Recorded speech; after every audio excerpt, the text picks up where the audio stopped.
Hi, I'm Jenny. Welcome to the Unconventional Homestead. Tonight, I'm making fresh turkey broth. I just roasted a turkey. Make sure you go and check out that video. And I have the turkey carcass. I have a turkey carcass from the last time I made a roasted a turkey. So I'm actually gonna put two in today. I'm gonna show you how easy it is. It's pretty much hands off and it makes such a great addition to your soup. And I'm gonna be making turkey noodle soup tomorrow later after the broth is ready. So let me bring you down and we can take a look. So this is my Fresh Tech ball canner.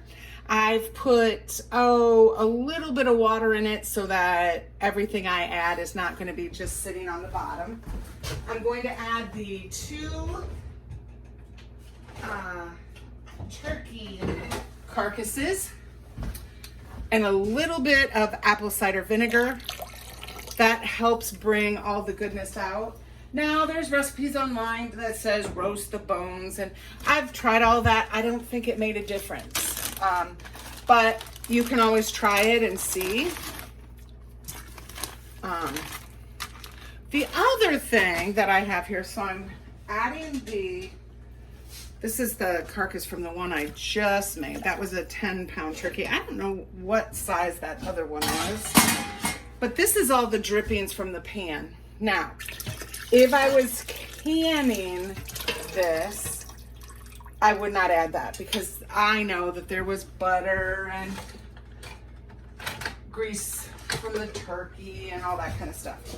But this is turkey noodle soup that I'm making for my food deliveries the Saturday after Thanksgiving. And I'm making it ahead of time and freezing it because my sister and brother-in-law are in town and I want to be able to spend time with them. So I know that this is for the soup. So I'm going to go ahead and add that in, and that's just a whole nother layer of flavor. Now, for my broth, I don't add salt. I don't add pepper. I add bay leaves. And this is the best way I found to do it. This is for tea. And then I'm not missing any of the bay leaves. And you can just hook it on the side of your soup pot or whatever. I have a few bags of Veggie Scrapes. This one has celery and some carrots and onion skins. And this one's just onions. I'm not going to add all of these, but onions really do make the broth a deep brown color. So all I have in here are the bones, the bay leaves, and the Veggie Scraps. That's it. I'm gonna fill it up. What's really nice about this Ball-Tech canner is I'm able to sit it by the sink, fill up. It also has a spout over here on the end, and I can get it out over the sink when I'm filling jars, especially when I'm making broth. There's a maximum fill line in here that I don't want to exceed.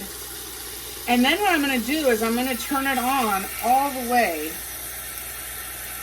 up to high and get it boiling, just like I do when I make soup or anything like that.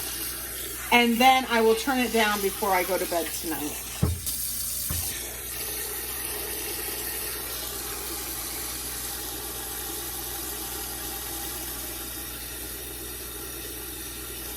And sometimes I will let this go 2 days, but it really is good.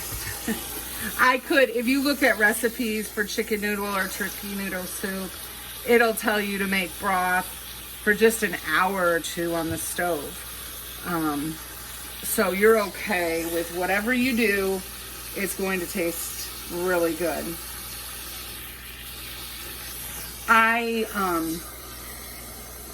I like to add the salt when I'm making the soup, and that way I can kind of see how much I need. But again, it's not wrong if you add it here. It's kind of personal preference and what works for you.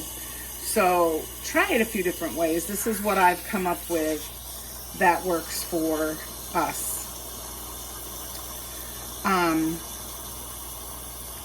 I think this is a much more economical way to do it when you have the veggie scraps instead of using your good vegetables, the onions and the celery and the carrots for the broth. You're saving those for your soup. The problem is I have a lot of bags of veggie scraps in the freezer, so I'm gonna stop. It's almost to that fill line. And I'll bring you back after it starts boiling so you can kind of see how it looks. I wanted to show you the broth before I turned it down. It started boiling and then I stirred it a little bit, but look at that deep brown color already. So I like to,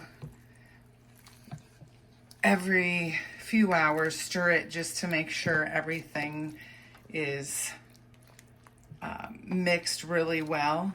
But you see those onion skins have turned it a nice brown color. And I will strain this before I put it in the soup pot. Anyway, I'm gonna turn it down and let it go all night. We'll bring you back.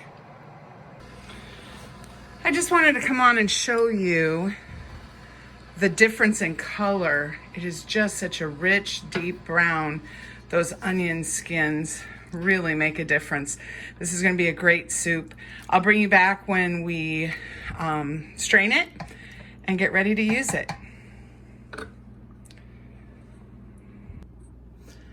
This is our broth. It has been mulling, I guess you could call it, for a really long time. I had guests last night, and so I didn't get to it. So it's been several days, but look at the deep color those onions have given it. I'm going to show you how I get it out of the Baltic canner. I have a sieve into a measuring cup. So whether I'm going to can it or use it in broth, I do make sure that I strain it very well. So I'll bring you back for that. So you just very carefully kind of balance everything and you turn the spigot.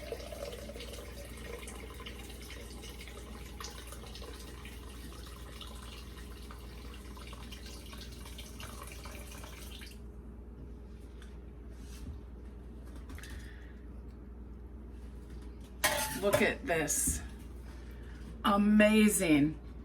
Smells amazing. It is going to be such a great addition to my soup.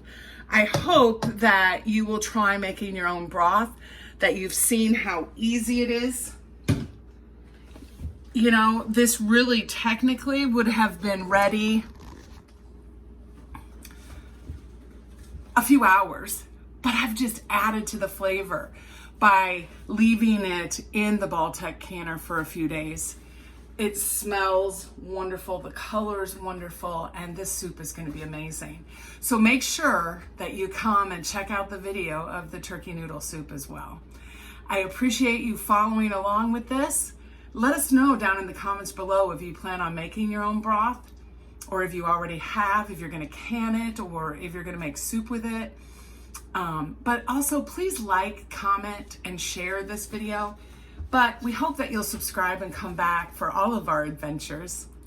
Thank you again for staying with us at the Unconventional Homestead. I'm Jenny, and until next time, make sure you're preserving your food.